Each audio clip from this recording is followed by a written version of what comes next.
E nesta manhã eu gostava de falar não sobre a minha experiência, não vou querer agora arrogar-me de ser um catedrático na experiência do sofrimento, porque, como vos dizia há pouco, sei que muitos de vocês passam no seu corpo situações bem mais complicadas do que aquelas que eu passei durante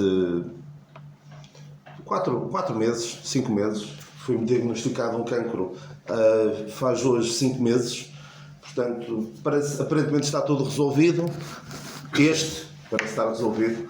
Mas eu sei que alguns de vocês passam por situações, ou passaram por situações bem mais complicadas. E eu não quero agora subir aqui ao púlpito e falar com uma autoridade de quem passou por uma situação muito, muito complexa. Mas gostava convosco tirar algumas lições sobre o que podemos aprender com a adversidade.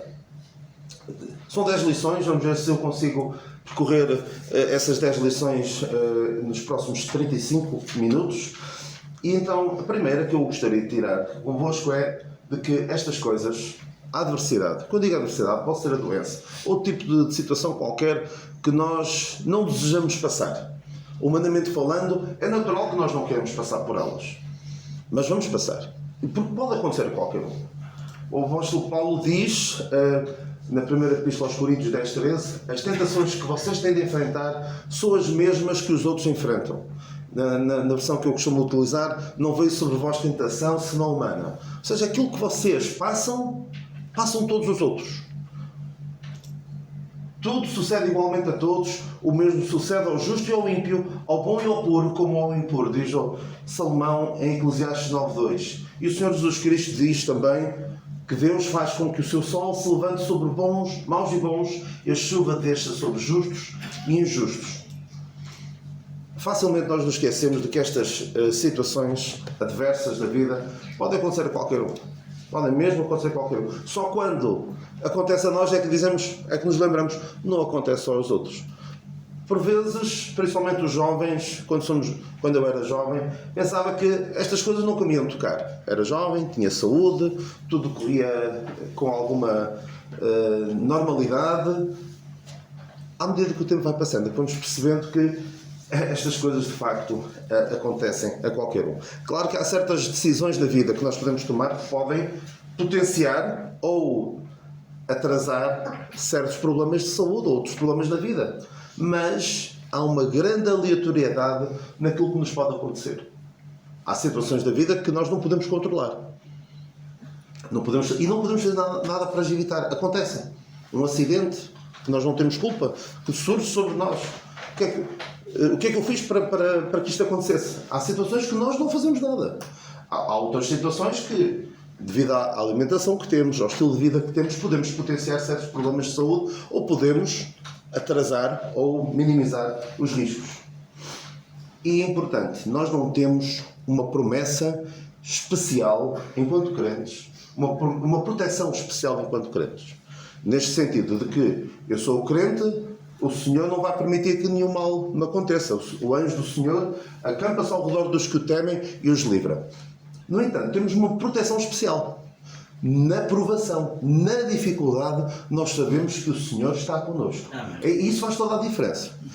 Como se costuma dizer, o Senhor não nos promete livrar das provações, mas promete livrar-nos nas provações. Um pouco como nós vamos ver isso daqui um bocadinho, quando os 3 amigos de Daniel foram lançados na fornalha, eles disseram: Deus pode livrar-nos.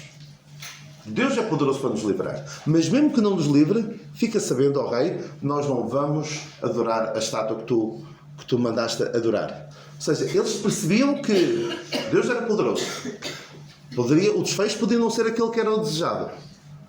Mas eles sabiam, não iam ceder. E depois, estava lá o Senhor com eles. Eram não 3, o rei já não via 3, lá na fornalha via 4, porque o Senhor estava com eles. E o Senhor promete estar connosco. É isto que faz toda a diferença. Porque ai de nós, se o nosso cristianismo é eu vou andar perto de Deus para que Ele me dê coisas que eu gosto. E se não der, é porque Ele não está comigo. É uma visão completamente errada, mas infelizmente muita gente olha para Deus como um dispensador de coisas boas na vida.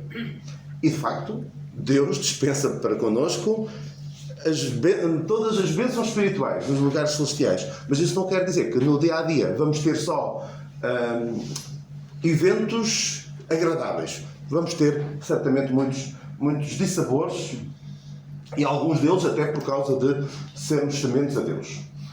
A segunda lição aponta-nos para a realidade da morte. Como eu dizia há bocadinho, quando somos novos, não pensamos que a morte nunca vai chegar a nós. Alguns perdem um bisavô, depois um avô, depois é um tio, depois é os pais, depois começa a ser primos, irmãos, e a partir de certa altura começamos a perceber que a morte está muito próxima de nós, que já passamos mais de metade, no caso, mais de metade da esperança média de vida. E isto faz-nos, o passar por estas adversidades, faz-nos lembrar, eu posso morrer. E o salmista dizia, faz-me conhecer o meu fim e a medida dos meus dias qual é, para que eu sinta quanto sou frágil. Eis que fizeste os meus dias como a palmos, o tempo da minha vida é como nada diante de ti. Na verdade, todo homem, por mais firme que esteja, é totalmente vaidade. Salmos 39. E o salmista, outro salmista, que neste caso foi Moisés, disse, ensina-nos a contar os nossos dias de tal maneira que alcancemos corações sábios. Também em Salmos lemos que os dias do homem são como a erva. Está aqui, passado um bocadinho já não está cá. E Salomão diz, todos vão para um lugar, todos foram feitos do pó e todos voltarão ao pó. E esta passagem, eu gosto muito desta passagem e é muitas vezes mencionada em funerais. Melhor é ir à casa onde há luto do que à casa onde há banquete. Porque naquela está o fim de todos os homens e os vivos o aplicam ao seu coração. E no versículo seguinte fala de que ali há sabedoria. É de facto uma passagem utilizada normalmente em funerais. Por acaso, o nosso irmão Amadeu, no meu casamento, também citou esta passagem. Não é assim muito agradável dizer é melhor ir à casa onde há luto do que à casa onde há banquete. De facto, se calhar ele sabia alguma coisa sobre o banquete, porque houve alguns percalços na boda, portanto, talvez ele soubesse que é melhor ir à casa onde há luto do que à casa onde há banquete. Mas é verdade. Porquê? Porque onde há casamento, onde há banquete, onde há um casamento, estão todos felizes. Todos esquecem dos problemas da vida. Estão todos felizes. Mas ali esquecem-se. Ajuda a esquecer da realidade da morte. E na casa onde há luta, as pessoas percebem: esta pessoa morreu. E será que eu estou pronto para quando chegar a minha hora? E nós muitas vezes cantamos, ao findar o labor desta vida, não é? Esse cântico em que alertamos aqueles que estão perdidos para a necessidade de se reconciliarem com Deus. É importante, muito importante nós lembrarmos desta inevitabilidade, que não é uma inevitabilidade porque nós queremos, como nós falámos no início, naquela frase que nosso irmão mencionou, nós devemos estar sempre anulantes, sempre na expectativa de que o Senhor venha. E se o Senhor vier, a morte não é uma inevitabilidade para nós. Portanto, nós temos essa bem-aventurada esperança. Este louco, o rico insensato, esta noite pedirão a tua alma. E o que tens preparado para quem será? Ele não estava preparado realmente para a morte, só estava preparado para fazer planos para o futuro. Como se nunca fosse morrer. Aos homens está ordenado morrerem uma vez, vindo depois disso o juízo. E também Tiago fala sobre a nossa vida como sendo um vapor. Também há outra passagem que diz que passam os nossos dias como um conto ligeiro. Uma história curta. E nós vemos em Gênesis 5, vidas longas são resumidas em 3 versículos. Num versículo nasceu, no outro versículo teve filhos e filhas, e depois no outro versículo morreu. Era tudo assim. Vidas de 900 e tal anos era um conto ligeiro. E mesmo Jacó tinha, penso que 120 anos, ou 140 já, e perguntou-lhe o faraó: que idade tens? Ele disse, já não sei a certa idade, era 130 ou 140, e ele diz, poucos e maus, não era? Poucos e maus foram os anos. Ou seja, ele próprio, olhando para trás, Parece que tinha sido ontem que tinha encontrado Raquel naquele poço, quando a viu e quis casar com ela. Então facilmente nos esquecemos de que a morte é a maior certeza na vida. Esta frase normalmente é atribuída a Camões: nunca vi coisa mais para lembrar e menos lembrada do que a morte. E quando pensamos que podemos morrer, deve levar-nos a aproveitar o tempo, remir o tempo e a valorizar o que é eterno. Não pensar na nossa vida para os próximos 5 anos, 10 anos, mas pensar nos próximos milénios. Aquilo que eu estou a fazer, que contributo tem para os próximos milénios, para depois de eu partir para a eternidade. Alerta-nos para a urgência de nos prepararmos para a eternidade. Prepara-te para encontrares com o teu Deus. E também deve ajudar-nos a anelar pela eternidade. Porque certamente, se falarem com alguns irmãos mais velhos, não digo todos, mas alguns estão mesmo a dizer: eu quero que o Senhor me leve, eu quero é partir para estar com o Senhor. Porquê? Porque percebem que a vida já não tem aquele prazer que tinha noutros tempos, quando eram jovens. E eu penso que o envelhecimento e a doença leva-nos, serve para o Senhor nos dizer: olha, isto não é tão bom quanto tu pensavas, anda a ter comigo. No fundo, desprender-nos um pouco deste mundo. Porque nós, eu falo de nós, mas falo por mim, estou demasiado arraigado a este mundo. Gosto demasiado de estar neste mundo. E alguém dizia que quando o Senhor vier buscar a sua igreja, alguns, o Senhor vai ter de puxá-los com muita força, porque eles estão de tal maneira arraigados aqui, sentem-se demasiado confortáveis com este mundo, que o Senhor vai exigir um esforço adicional da parte do Senhor para os levar. Um bocado como aconteceu com Ló. Ló estava tão à vontade em Sodoma que foi preciso quase puxá-lo à força para o tirar de Sodoma. Então, também nos deve levar, a adversidade deve nos levar a assumir a nossa fragilidade perante os outros. Não esconder, porque por vezes há um erro muito comum, não só nas igrejas, mas na sociedade em geral, que é as pessoas não quererem admitir os problemas pelos quais passam. Problemas de saúde, problemas familiares, problemas económicos. Todos querem passar uma imagem de famílias perfeitas, vidas perfeitas. E muitas vezes não é assim. Também não é contar tudo e mais alguma coisa. Tenham pena de mim, coitadinho, mas dar-nos a conhecer. Eu, apesar de, infelizmente, essa pessoa ter partido, tudo indica que partiu perdida, eu apreciei, de certa forma, a forma como o Marco Paulo lidou com a sua doença. Não se escondeu, não entrou em reclusão, agora não vou aparecer mais, e depois, passado uns tempos, nós ficámos a saber que tinha falecido de doença prolongada. Não, ele deu a conhecer tudo e mais alguma coisa. Nós, algumas semanas antes dele falecer, sabíamos que, pela comunicação social, que tinha desistido dos tratamentos, porque já não estavam a surtir o efeito, e no fundo deixou-se levar, mas deixou que as pessoas soubessem. E Paulo também agia desta forma, um pouco desta forma. Ele dava-se a conhecer, ele não se escondia, não se fechava. Ele diz sobre Tíquico e Filémon, Tíquico e Onésimo, que eles nos farão saber tudo quanto aqui se passa. Paulo era um livro aberto. As pessoas podiam saber tudo o que se passava com ele. Isso é em Colossenses 4.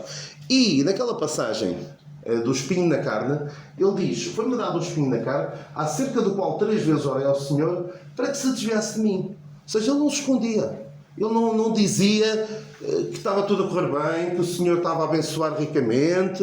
Não, ele dizia: eu passo por situações difíceis. Olha esta situação em que ele diz aos Coríntios: não queremos, irmãos, que ignoreis a tribulação que nos sobreveio, de tal modo que até da vida desesperamos. Não há problema nenhum em nós admitirmos.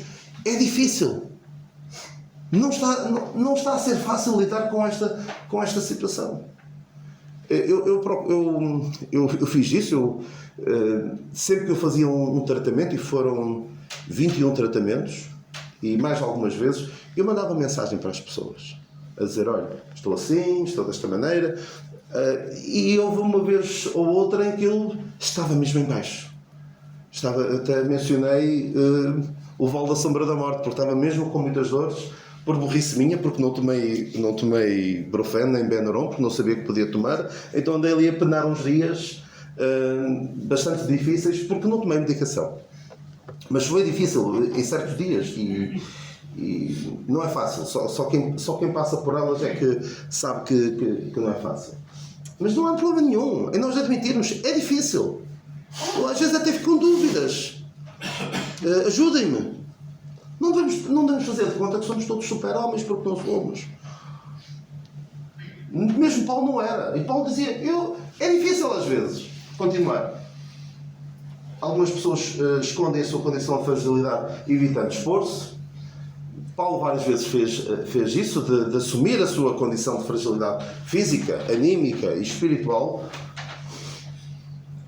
Ele dava-se a conhecer também para quê? Para mostrar que passava pelas mesmas dificuldades. E para dizer, para mostrar aos outros que admitir que às vezes é difícil, que passamos também por lutas, não é motivo de termos vergonha. Não devemos ter vergonha de admiti-lo. Se até Paulo admitia, quem somos nós para agora acharmos que somos os maiores e que não vamos admitir as dificuldades pelas quais passamos? E devemos ser capazes de encontrar nos crentes alguém com quem contar e a quem contar. E também, quem recebe as notícias também não deve usar isso para mexericar. Porque Deus não se agrada disso. Não é ter conhecimento das coisas para depois andar aqui com mexericos. Porque por vezes há pessoas que contam certas situações das suas vidas, mas não querem que se divulgue, não é? Para partilhar uma luta pela qual está a passar. E quem ouve não deve usar isso para andar com mexericos. Que, por favor, a nossa vida, o nosso relacionamento com os crentes não se traduza por esta frase que por vezes nós não dizemos, mas há situações em que é praticamente isto que se está a querer dizer. Cumprimentamos alguém e dizemos, está tudo bem, não está? E se não estiver, não dizemos isto. Se não estiver, faz de conta que está, porque na verdade ninguém quer saber. É triste, mas por vezes os nossos cumprimentos no final dos cultos é um bocado assim. Não estamos. Será que temos tempo para estar a falar com as pessoas? E se a pessoa nos disser, olha, não está tudo bem. E até há uma irmã nossa que às vezes pergunta-lhe, está tudo bem? Ela disse, não está. Porque, quando é que foi a última vez que se alguém nos pergunta se está tudo bem, principalmente numa igreja, vocês dizem, não está. É difícil nós admitirmos isso, não é? Nós tentamos dizer, olha, vamos andando, mas é difícil nós admitirmos. E também é difícil, do outro lado, alguém ter tempo e disponibilidade, não só de tempo, mas também vontade de ouvir e de ajudar. Raramente isso acontece. Essa pessoa que me contou que uma vez respondeu não está, a resposta que foi o senhor vai ajudar. E não há, na verdade ninguém quer saber. Muitas vezes é esta a triste realidade. Mas nós devemos encontrar, é aqui, somos uma família só para estar aqui uma hora ao domingo. Que triste família, não é? Já chega a família que nós encontramos só uma vez por ano no Natal e que já chega. É suficiente, chega e sobra, não é? Vamos avançar então. Alerta-nos para a importância de estarmos preparados para o dia mau. Porque o dia mau vem. A dificuldade há de surgir mais cedo ou mais tarde nas nossas vidas. Não vamos estar sempre preservados de passar por adversidades. E por isso é que foi importante para Paulo. Paulo já antecipadamente estava preparado para passar pelas dificuldades. Ele diz assim em Filipenses 4: já aprendi a contentar-me com o que tenho. Sei estar abatido e sei também ter abundância. Em toda a maneira e em todas as coisas sou instruído, tanto a ter fartura como a ter fome, tanto a ter abundância como a padecer necessidade. Posso todas as coisas naquele que me fortalece. Ou seja, ele já tinha aprendido antes, e também com as dificuldades pelas quais passou, ele aprendeu a lidar com as situações. E se nós na nossa vida só estamos preparados para o vai correr tudo bem, coitadinhos de nós. Se não estamos preparados para o desfecho que nós não desejamos, vai ser muito difícil lidar com a situação. Paulo já tinha aprendido. E estas passagens já vos vou explicar porque é que estou aqui a mencioná-las. Há aquela passagem do cego de nascença, em que o Senhor cura, em que havia dúvida sobre quem é que tinha feito alguma coisa de mal, quem é que tinha pecado para que ele tivesse nascido cego. Porque por vezes, eu explico já, por vezes há pessoas que dizem que isto está a acontecer na tua vida porque tu fizeste não sei o quê. E nós devemos estar preparados, biblicamente, para perceber que isso não é assim. Se fosse assim, já lá vamos. E também é importante nós percebermos que o que é que o Senhor nos promete? Graça. A minha graça te basta. E promete paz. Quando passamos pela adversidade, o que Deus nos promete é graça e paz. E estas duas passagens, esta primeira de Filipenses 2, fala-nos de Epafrodito, que esteve doente, e o Senhor se apiedou dele. E a outra fala de Trófimo, em que Paulo disse: deixei Trófimo em Mileto. Foi o que ele disse.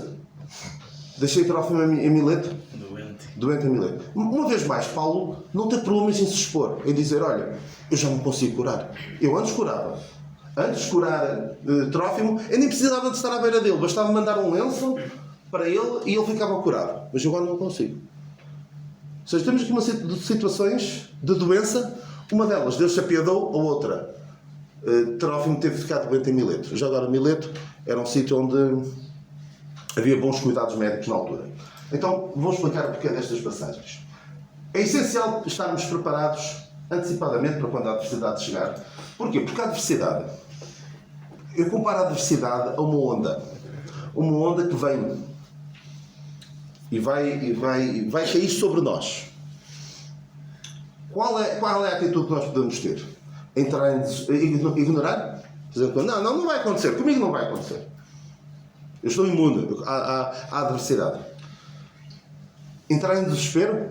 Não conseguir viver a nossa vida porque não sabemos quando é que a adversidade vai chegar e não sabemos o que é que vai acontecer? Vamos entrar em desespero? Vamos tentar impedir que a adversidade venha sobre nós? Ou vamos olha, quando vier a gente logo vê. Nós não podemos fazer isto como uma onda, não podemos ignorar a onda, não devemos entrar em desespero, não podemos tentar travar, deixar-nos levar também é perigoso. O que é que temos de fazer? Preparar-nos para o impacto da onda. E neste caso é estarmos preparados para quando a adversidade vier, porque senão ela cai sobre nós e vira-nos por completo. E é importante então estarmos preparados a aprender algumas lições. Primeira lição: não é castigo de Deus a adversidade que vem sobre nós. É assim, há situações em que nós podemos estabelecer facilmente a relação causa e efeito. Uma pessoa embriaga-se e tem um acidente, fica com problemas físicos por causa do acidente, estraga o carro. É colher diretamente aquilo que semeamos. Ou tem um estilo de vida pouco saudável e fico doente. Agora, isto está a acontecer na tua vida porque... E depois atiram qualquer coisa para o ar que lhes apetece. Há pessoas que fazem isso. Eu fico estupefacto com esta história que me contaram. Mas a pessoa em causa é useira e vezeira nesse tipo de coisas. Que um certo crente não era muito assíduo aos cultos. E um dia, o ancião de uma igreja, na qual ele se reunia, quando se reunia-se nessa igreja local, e encontraram-se. E essa pessoa, que não era muito assídua aos cultos, tinha a perna partida. E o ancião da igreja disse: isso é castigo de Deus porque tu andas a faltar aos cultos. E cuidado que vai-te acontecer pior. Isto é uma pessoa com responsabilidade numa igreja local. Eu costumo dizer, em relação a isto, que quando o Senhor dizia, se tu fizeres isto, vai-te acontecer aquilo, ele fala disso na lei. Por exemplo, se tu andares nos meus caminhos, eu vou abençoar-te. Se tu andares nos meus caminhos, eu vou mandar-te isto e aquilo. Ele diz muitas maleitas que ia mandar sobre eles. Quando Davi perde o seu filho, aquele filho que ele teve uma relação ilegítima com Batseba, teve o profeta Natan a dizer, olha, isto vai acontecer na tua vida por causa do teu pecado. Mesmo Paulo diz aos coríntios, alguns de vocês estão doentes e alguns até já morreram por causa disto, por causa de participarem dignamente da ceia do Senhor. Nós temos hoje alguém que faça isso? Biblicamente, temos profetas, temos apóstolos com essa autoridade de estabelecer a ligação entre o pecado e a consequência? Eu não me ponho nesse lugar. E nós devemos estar preparados, porque quando passamos pela adversidade, pode aparecer-nos alguém a dizer isto. Já houve situações em que as pessoas se vão abaixo porque alguém, erradamente, os tenta convencer de que é porque há pecado na tua igreja, é porque há pecado na tua vida. É muito complicado. Eu não entro por aí. Alguns dizem que Deus é o médico dos médicos, e é verdade. E quando nós vamos ao médico, não somos nós que damos a receita. O médico é que dá a receita. E qual é a receita que Deus dá em qualquer situação de doença ou qualquer outra situação de adversidade? O que é que Ele prometeu? Graça, a minha graça te basta, e paz. A paz de Deus que excede todo o entendimento guardará os vossos corações e os vossos sentimentos. Portanto, não nos ponhamos nós a dizer, não, Deus vai dar isto. E quase que exigir de Deus, tu tens de me dar isto.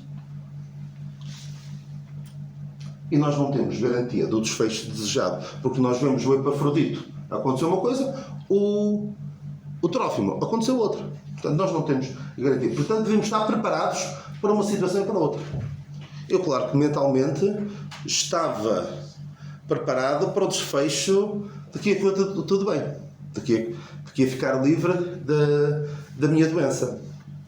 Mas não tinha essa garantia. Claro que é importante ter pensamento positivo, os médicos estavam sempre a dizer isso, é importante ter pensamento positivo, porque isso tem efeitos positivos na recuperação. Agora, temos de estar preparados para tudo. Deve levar-nos a estarmos mais atentos à nossa... ou seja, eu agora vou estar mais alerta, vou estar mais cuidadoso para que não volte a acontecer algo parecido. Mas é particularmente interessante, eu gosto muito desta passagem de Êxodo 23:9, em que o Senhor fala à nação de Israel e diz: não oprimirás o estrangeiro, pois vós conheceis o coração do estrangeiro, pois fostes estrangeiros na terra do Egito. Isto é levar-nos aqui. Já que eu passei por uma situação complicada, eu vou estar mais sensível, mais alerta a outros que possam estar a passar pela mesma situação. Ou seja, a nação de Israel tinha passado por uma situação muito difícil de escravidão na terra do Egito. Então o que é que eles iam fazer? Mais facilmente conseguiam pôr-se no lugar do estrangeiro e não o oprimir. E nós, já que passamos por situações difíceis, passamos por adversidades, devemos ser capazes, estarmos atentos e sensíveis àquilo pelo qual os outros estão a passar e podemos prestar auxílio físico e espiritual. Mas vamos ver um pouquinho mais sobre isso daqui a pouco. Outra coisa que temos garantia, é a consolação de Deus. Como eu disse há pouco, podemos não ter a consolação dos homens. Podemos ficar um bocado desiludidos porque ninguém nos assiste. Mas temos a certeza da assistência de Deus. Nós temos aqui esta passagem, Salmo 23... ainda que andasse pelo vale da sombra da morte, não temeria mal algum, porque tu estás comigo, a tua vara e o teu cajado me consolam. Perto está o Senhor dos que têm o coração quebrantado. Esta passagem extraordinária, segundo aos Coríntios 1, Deus nos consola em toda a nossa tribulação.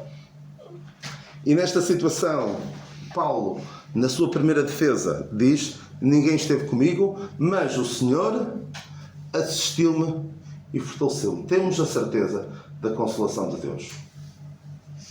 E é nos momentos mais difíceis, quando parece que ninguém está connosco, temos a garantia que temos sempre connosco o Deus de toda a consolação.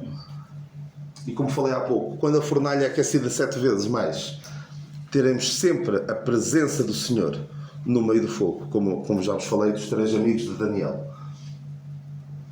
E não vou agora ler o poema, mas há um poema das pegadas na areia, em que alguém olha para a sua vida como um par de pegadas na areia e que vê que há 2 pares de pegadas, que é ele e o Senhor. E está a falar com o Senhor, vê 2 pares de pegadas, mas fica um pouco triste porque nos momentos mais difíceis da sua vida ele só vê um par de pegadas na areia. E pensa ele que é o Senhor que o abandonou. Senhor, tu nos momentos mais difíceis da minha vida eu só vejo um par de pegadas, tu deixaste-me. Ele disse, não, foi aí que peguei ao colo, exatamente. E é aqui, na situação mais difícil que nós passamos, podemos experimentar, se calhar de uma maneira que não podemos experimentar de nenhuma outra maneira, podemos experimentar a sua presença, a sua paz, a sua força e a sua graça. Portanto, já vamos passar pela adversidade, ao menos que possamos aprender alguma coisa de bom, tirar algo de positivo. Que não seja só ficar com as sequelas que por vezes ficamos, ainda não sei que sequelas é que eu vou ficar. De certeza que não vou ficar tão bom quanto estava antes. Não é que eu estivesse muito bom, mas não vou ficar igual. Se calhar isto vai envelhecer-me, se calhar alguns 5 ou 10 anos, mas ao menos possa tirar alguma coisa de bom, não é? E deve aproximar-nos de Deus. Deus está mais perto, está perto dos que têm o espírito quebrantado, mas também deve levar-nos a aproximar-nos mais de Deus. Diz o salmista, foi bom ter sido afligido. Para quê? Para que aprendesse os teus estatutos. Ou seja, aprendi mais sobre ti. E também há aquela, eu não tenho aqui essa passagem, mas Jó disse, com o ouvir dos meus ouvidos, ouvi falar de ti. Mas agora, meus olhos te veem. Porque passou por uma situação bem difícil e que, se não tivesse passado por ela, não teria aprendido e não se teria aproximado de Deus da maneira que se aproximou. E isto deve levar-nos a vir a vida completamente ao contrário. Porque olha o que é que Paulo diz. Nos gloriamos das tribulações. Porque sabendo que a tribulação produz a paciência, e a paciência a experiência, a esperança. Ou seja, há coisas boas que nós podemos tirar, coisas boas do ponto de vista espiritual. Pedro fala das tentações que resultam em louvor, honra e glória. Tiago diz que a prova da vossa fé obra a paciência. Toda a gente quer ser mais paciente, mas ninguém quer passar por aquilo que produz a paciência, não é? E aqui é que eu gosto bastante desta passagem, não temos tempo para ler toda, mas Paulo fala do espinho na carne, e que orou 3 vezes ao Senhor, e o Senhor diz, a minha graça te basta, o meu poder se aperfeiçoa na fraqueza. Então o que é que Paulo diz? De bom grado me gloriarei nas minhas fraquezas, sinto prazer nas fraquezas, quando estou fraco então sou forte. Esta experiência de Paulo virou as suas prioridades completamente ao contrário. E quando nós passamos pela adversidade, deve levar-nos a ver a vida completamente ao contrário. Paulo via a vida ao contrário do ser humano comum, mesmo do crente comum. Paulo, gloriar nas fraquezas, sentir prazer nas fraquezas, quando estou fraco então sou forte. Isto é levar-nos a ver a vida, não o imediato, não o aqui e o agora, mas sim a eternidade. E Paulo conseguia ver um efeito positivo daquilo que ele estava a passar, mas não para si mesmo, mas para a eternidade. Como diz o apóstolo Paulo, esta leve e momentânea tribulação produz em nós o peso eterno de glória. Deve levar-nos, a adversidade deve levar-nos a estarmos gratos por aquilo que temos. E nós, porque sabemos que é a vontade de Deus sermos gratos, temos aqui esta expressão de Jeremias, que diz, as misericórdias do Senhor são a causa de não sermos consumidos, porque as suas misericórdias não têm fim. Em que contexto é que ele estava? Em que situação é que Por que situação que ele estava a passar quando escreveu isto? Ia tudo bem na sua vida? Jerusalém estava destruída. Ainda assim ele consegue dizer: as misericórdias do Senhor não têm fim. E o Senhor Jesus Cristo, quando tomou o pão e deu graças e partiu, também estava a estar numa situação espetacular. Não é? Para estar a dar graças? Não, ele estava a poucas horas de dar a sua vida por nós. Foi capaz de dar graças. Devemos ser agradecidos por aquilo que temos. Quando passamos pela adversidade, deve levar-nos também a estarmos ainda mais gratos por aquilo que já temos. Porque temos, se pararmos um bocadinho para pensar, aqueles que são do Senhor, nós temos tantas coisas boas. Mesmo no meio da adversidade, mesmo no meio da doença, não temos razões mais do que suficientes para dar graças, para sermos agradecidos a Deus. O simples facto de sabermos que, partindo deste mundo, estaremos para sempre com o Senhor. E mesmo enquanto estamos aqui, ter a sua consolação, ter a sua presença, apetece-me dizer de que é que se queixa o homem. Queixa-se cada um dos seus pecados. Temos razões mais do que suficientes para sermos gratos a Deus. E podemos confortar outros. Tendo passado pela situação, podemos consolar os outros. Aquela passagem que diz que Deus toda a consolação, nos consola em toda a nossa tribulação. Para quê? Para ficarmos consolados, felizes e só isso? Não. Para quê? Para que também nós possamos consolar os outros que estão a passar alguma tribulação. Tendo passado pela adversidade, podemos confortar com empatia outros que passam pelo mesmo, reforçando que Deus dará a graça. Assim, o consolar não é o chegar à beira de uma pessoa e dizer uma frase que me irrita solenemente. Eu sei que as pessoas dizem de boa vontade e dizem com boa intenção, porque aquela frase vai correr tudo bem. É que essa frase traz consolação, principalmente à pessoa que o diz. Porque a pessoa que o diz vai correr tudo bem, fica contente, porque disse algumas palavras bonitas à pessoa, mas não temos a certeza que vai correr tudo bem. Do ponto de vista humano, não é? Não temos a certeza. Podemos dizer algo como: o Senhor dará graça. Qualquer que seja a situação, o Senhor não vai deixar que tu sejas provado acima daquilo que tu podes suportar. E Ele vai dar-te graça para passar pela situação. E claro, podemos confortar com empatia. Olha, não é ir confortar alguém e dizer: olha, passar o tempo todo a falar da sua experiência. Não.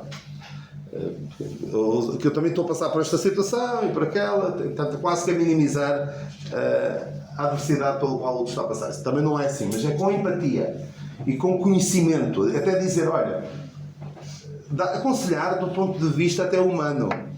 Houve pessoas que me aconselharam: olha, tens direito a isto, tens direito àquilo, procura saber isto, procura saber aquilo, procura tomar isto, procura tomar aquilo. Podemos ajudar outros que estão a passar pela mesma situação. E muito, muito importante, eu penso que será o último, temos a oportunidade de dar um exemplo. Eu dizia, por vezes, quando estava a entrar nesta situação pela qual passei, eu dizia: vamos lá ver se eu no leito de enfermidade prego melhor do que do cima de um púlpito. Porque a maior mensagem que nós podemos pregar, mesmo aqueles que não sobem a um púlpito, é quando passam pela adversidade. Porque é aí que podem mostrar que são diferentes. Que aquilo em que nós queremos faz a diferença. Jó passou por uma situação adversa e o que é que disse? O Senhor deu, o Senhor tomou. Bendito seja o nome do Senhor.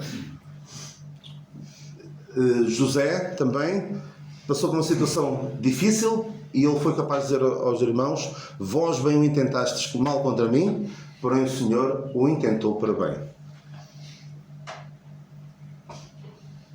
E esta passagem eu acho extraordinária. Davi tinha um pequeno exército, ele ainda não era rei, e tinha um pequeno exército eram fora da lei, e houve uma situação em que raptaram a sua família, roubaram as suas coisas todas, e o povo estava muito angustiado. E diz assim: e Davi muito se angustiou. Todavia, Davi se fortaleceu no Senhor seu Deus. Deu-lhe uma lição tremenda. Isto está difícil. Eu não sei como é que nos vamos safar desta. Porém, Davi se fortaleceu no Senhor seu Deus. E temos o Paulo e Silas, no meio de uma situação muito complicada. Oravam e cantavam. E o que é importante nesta passagem, além disto? E os outros presos escutavam. Porque quando nós passamos pela adversidade, que vamos passar, se a nossa atitude for orar e cantar, os outros vêm. As outras pessoas que estão na mesma situação que nós escutam. E como se me dizer, aquilo que tu fazes fala tão alto que eu nem consigo ouvir o que tu dizes. E é nestas situações que nós podemos dar uma lição tremenda. É difícil, não é? Em tudo somos atribulados, mas não angustiados, perplexos, mas não desanimados, perseguidos, mas não desamparados, abatidos, mas não destruídos. No meio da adversidade, nós conseguimos superar pela graça de Deus. E Paulo consegue dizer as coisas que me aconteceram contribuíram para maior proveito do Evangelho. Uma lição tremenda. Dizer: olha, não está fácil, eu estou preso, eu estou doente, está tudo a correr mal, do ponto de vista humano. Ninguém podia chegar à beira de Paulo e dizer: olha, vai correr tudo bem. E correu bem, porque correu bem neste sentido de que as coisas que me aconteceram contribuíram para o maior proveito de quem? Do Evangelho. Isto é uma lição que nós devemos ser capazes de dar aos outros. Está a acontecer isto, está a acontecer esta doença, esta adversidade da minha vida, mas já há fruto, há proveito espiritual. Pode não ser proveito para mim, mas proveito para a obra de Deus. E é isto que eu queria, esta lição que eu queria deixar. Possivelmente o mais sermão das nossas vidas é quando passamos pela adversidade, particularmente na forma como lidamos com a morte. Porque sabem que agora o mundo tem uma forma fácil de lidar com a morte e com o sofrimento. Aqui em Portugal, então, agora já é legal. Eu não sei se já passou, está ali... não sei se está já a ser posto em prática, mas já foi aprovado no Parlamento a lei da eutanásia. Ou seja, agora já ninguém precisa sequer de ter vergonha de pôr fim à sua própria vida. Mas sabe uma coisa? As pessoas que nós por vezes ouvimos, não sei quem foi encontrado morto, não sei quem decidiu partir mais cedo. Às vezes ouvimos estas expressões: decidiu partir mais cedo. A lição que estão a dar é: se fica difícil, põe fim à tua própria vida. O mundo diz, o que estas pessoas dizem é: se fica difícil, desiste. Mas o que é que o crente deve dizer? Se fica difícil, o Senhor me assiste. É isto que nós devemos ser capazes de dizer. Os velhinhos, particularmente os velhinhos, os doentes, se calhar podem pensar: eu não posso fazer muito mais. Eu não consigo ter grande atividade, mas podem orar. E podem também mostrar aos mais novos, mostrar àqueles que não estão a passar pela adversidade ainda: olha, é assim que se faz. É assim que o crente passa pela dificuldade. Porque tu vais passar. Aprende. Watch and learn. Vê e aprende. Podemos dar uma grande lição aos mais jovens. Então, algumas lições. Lembra-nos de que pode acontecer a qualquer um. Alerta-nos para a realidade da morte. Deve levar-nos a admitir, a assumir o quão frágeis nós somos. Não esconder, não é? A importância de estarmos preparados para quando a adversidade chegar às nossas vidas. Deve levar-nos a estarmos mais atentos a nós mesmos e também mais empáticos, mais solidários para com os outros. Temos a certeza da consolação de Deus. Deve levar-nos a aproximar-nos de Deus. Aquele que não confia em Deus é capaz de dizer: agora é que eu não quero nada com Ele, porque Ele falhou-me. E por isso é que é muito importante nós percebermos: Deus não é alguém que nos vai dar só coisas boas, só aquilo que nós desejamos. Eu estou a passar por uma doença, Deus vai curar. Eu estou a passar por uma situação difícil, Deus vai dar o desfecho que eu quero. Senão, Deus não existe. Não é essa a visão que nós temos. Mesmo no meio da adversidade, mesmo que corra tudo mal, mesmo que morramos com esta situação, deve levar-nos a aproximar-nos de Deus. Deve levar-nos a sermos gratos por aquilo que temos, capacitar-nos a confortar outros e dar-nos a oportunidade. Eu acho que esta é possivelmente a maior lição que nós podemos tirar da adversidade. As pessoas estão a ver. Os outros presos escutam. Portanto, nós temos a obrigação de dar um testemunho que possa fazer a diferença nas suas vidas, mostrando que o crente, aquele que espera em Deus, consegue passar pela adversidade de uma maneira diferente. Que o Senhor nos guarde e que o Senhor nos abençoe.